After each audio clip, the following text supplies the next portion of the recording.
안녕하세요. 오늘은 김성근 저자의 과학 용어의 탄생, 북토크 내용을 중심으로 한번 파고들어 볼 텐데요. 우리가 너무 당연하게 쓰는 과학, 철학, 객관 이런 말들이 있잖아요. 이게 사실은 어떻게 우리 곁으로 오게 됐는지 그 여정을 좀 따라가 보려고 합니다. 네, 이게 그냥 외국어를 우리말로 옮겼다 이런 단순한 차원의 얘기가 아니고요. 서양 근대의 세계관, 특히 이제 세상을 주체랑 객체로 딱 나눠서 보는 방식 있잖아요. 그런 게 어떻게 우리 동아시아의 언어, 또 우리 생각 속으로 들어왔는지 그 과정 자체가 어찌 보면 하나의 문명 번역이었다. 이렇게 볼 수 있다는 거죠. 문명의 번역이요? 네, 여기에는 당시 지식인들의 아주 치열한 고민, 또 각 나라마다 다른 어떤 역사적인 맥락 같은 게 다 녹아 있습니다. 하긴 과학적 사고, 객관적 사실 이런 말들 저희가 매일 쓰잖아요. 근데 이게 비교적 최근에 어떤 특정 사상 속에서 만들어진 단어라고 생각하면 좀 새삼 놀랍기도 하고요. 그렇죠. 이 단어들이 우리 생각에 미친 영향? 여러분도 궁금하시지 않으신가요? 오늘 그 실마리를 한번 같이 풀어보시죠. 그 저자분이 문제의식을 던지는 게 과학이란 무엇인가? 이런 질문 있잖아요. 이런 질문 자체가 과연 조선시대에도 지금처럼 그렇게 당연했을까? 하는 거예요. 그러니까 과학, 진리, 객관 이런 단어들이 사실은 서구 근대 문명의 어떤 산물이라는 점. 이걸 먼저 아는 게 중요합니다. 그 단어들이 들어오면서 세상을 이해하는 틀 자체가 좀 바뀐 거군요. 네, 그렇죠. 그래서 문명의 번역이란 표현을 쓰는 거고요. 단순히 단어만 빌려온 게 아닌 거죠. 세계관까지 같이 들어온 거니까. 그런데 그 과정이 뭐랄까 순탄하지만은 않았을 것 같아요. 맞습니다. 이 번역 과정이라는 게 전혀 가치 중립적이지 않았어요. 번역을 주도했던 인물의 사상, 예를 들면 이제 19세기 일본의 니시야마네 같은 인물이 대표적인데요. 그 역할이 상당히 컸고요. 또 당시 사회의 어떤 권력 구조랄까요? 정부 주도, 관악이냐, 아니면 민간에서 했느냐에 따라서도 용어 선택이 달라지기도 했고요. 주관하고 객관이란 단어가 딱 그 예시겠네요. 니시야마네가 번역하면서 그 동아시아 전통 사상인 성리학의 통합적인 세계관, 그 리 개념 있잖아요. 그거 대신에 세상을 딱 정신, 주관과 물질, 객관으로 나누는 서구 이원론적인 틀, 이걸 받아들였다는 거죠. 바로 그 지점입니다. 이게 비슷한 시기 조선의 최한기 선생이 말했던 만물이 서로 연결돼서 소통한다는 통, 사상. 이걸 통해서 세상 이치를 좀 통합적으로 보려고 했던 거랑은 아주 다른 접근인 거죠. 다르군요. 최한기의 통과는. 네, 대비가 되는 지점이죠. 이 번역화를 통해서 어떻게 보면 서구적인 분석 방식이 동아시아 지식체계 안에 깊숙이 들어오게 된 결정적인 계기 중 하나라고 볼 수 있습니다. 철학, 절학, 또 니시야만의 작품이죠. 네, 맞습니다. 처음에는 그 지혜를 사랑한다는 뜻으로 희철학이었다가 희자가 빠졌다고 하는데 이게 뭔가 정부 공인 용어가 되면서 좀 힘을 얻지 않았을까 이런 추정도 있고요. 단어 하나에도 그런 권력의 역학이 숨어 있었네요. 그렇죠. 화학 같은 경우는 경쟁 구도가 되게 흥미로워요. 일본에서는 원래 네덜란드 최미를 소리나는 대로 적은 샤미라는 말이 먼저 쓰였거든요. 근데 결국엔 중국에서 만들어진 화학이라는 한자어가 채택이 돼요. 중국에서 만든 말이 역으로. 네. 심지어 당시 일본 화학회 내부에서 투표까지 거쳤다고 합니다. 세미를 지지하는 의견도 꽤 있었는데 말이죠.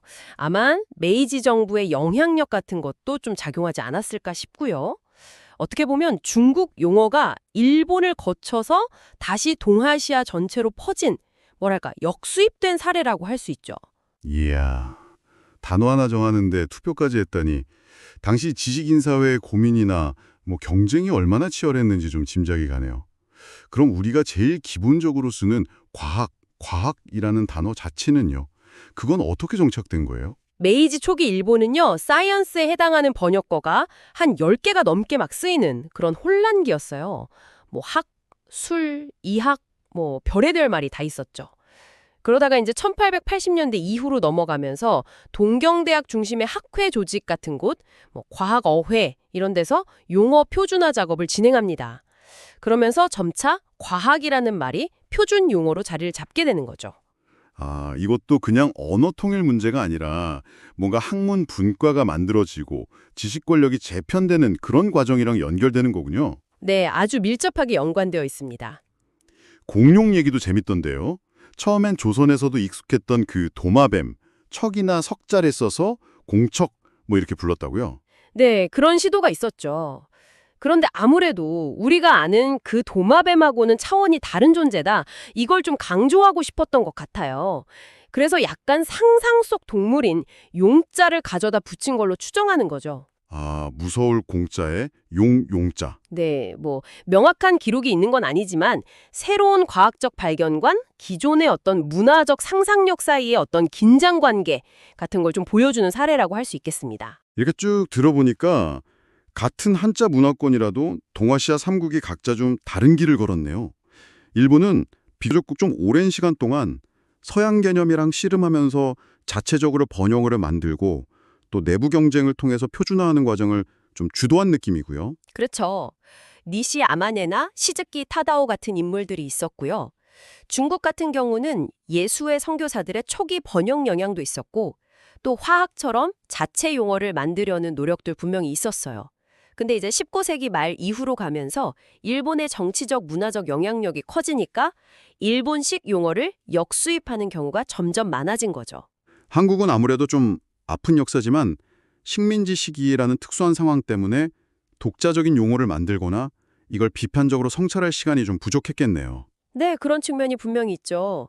그래서 주로 일본 번역어를 수용할 수밖에 없는 그런 안타까운 상황이었고요. 물론 뭐 김두봉 선생의 몽결갈, 물리학 같은 독자적인 시도가 없었던 건 아니지만 이게 사회적으로 널리 퍼지지는 못했죠. 아, 몽결갈이요? 처음 들어보네요. 네. 근데 또 재밌는 건 과학기술이라는 복합어는 오히려 조선의 언론에서 먼저 사용된 흔적이 발견되기도 해요. 그러니까 마냥 수동적으로 받아들이기만 한 건 아니다. 뭐 이런 점도 보여주죠. 자, 오늘 이야기를 좀 정리해보면요.